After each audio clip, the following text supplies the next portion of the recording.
Meantime, we're joined now by Jess Schuster. She is the Associate Deputy Comptroller for Erie County, a Democratic delegate for New York State as well. Thank you so much, Jess, for being in here today. There was a record amount of voter turnout up in Niagara County, also Cattaraugus County. What are you hearing about voter turnout here in Western New York? So I think similarly to those two neighboring counties, we are seeing fairly high turnout numbers in Erie County as well. We are on pace as of 2 p.m. to hit somewhere around 75% turnout and possibly surpass 2020 turnout numbers. So I think that's encouraging for Democrats everywhere. And frankly, it's encouraging for democracy that people are coming out to vote. Let's talk about the youth vote. We saw candidates get celebrities to endorse them. We saw them on podcast, TikTok, and then even some gaming ads like on Fortnite.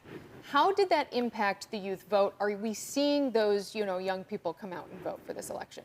I mean, I think certainly there's excitement and young people seem more engaged. But I will just say the data tells us that there is nothing atypical about this election, that 60% of our voters are over age 50. They continue to be overrepresented. So they are voting at higher numbers than the proportion they represent of the actual voter registration universe. And so I don't think we'll have any major surprises with youth, at least locally in Erie County. Now, I have heard there are long lines at universities in Pennsylvania. And so, they may be key to those very close swing states. But I think here in Erie County, we're still seeing the same trends, which is why you'll see most candidates stick to talking points that have to do with issues that affect older folks like Social Security or perhaps Medicare. Got it. When we talked about voter turnout, how can that impact that high voter turnout or some of our local races here?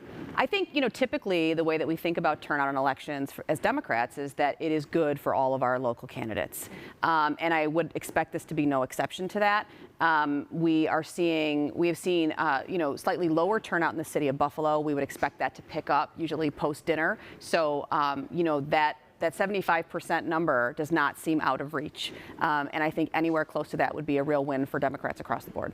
We're seeing a lot of women show up for this election, 3.6 million votes alone, and 56% of those were women in PA. There's a 12 or 13% gender gap there. Locally, what are we seeing, and how does that impact the election as a whole? I think that's really the story of this election, both probably nationally and locally.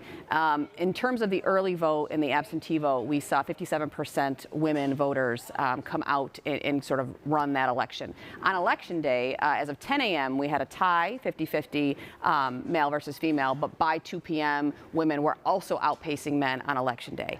It is, fairly well known that women do tend to vote at higher rates than men, but I think that if we don't see men even coming close to the election day numbers, we can safely assume that women are going to sort of carry the day. And I think that bodes well for some of the ballot propositions, like the New York State Proposition 1 that we know is on our ballot this year. Yeah.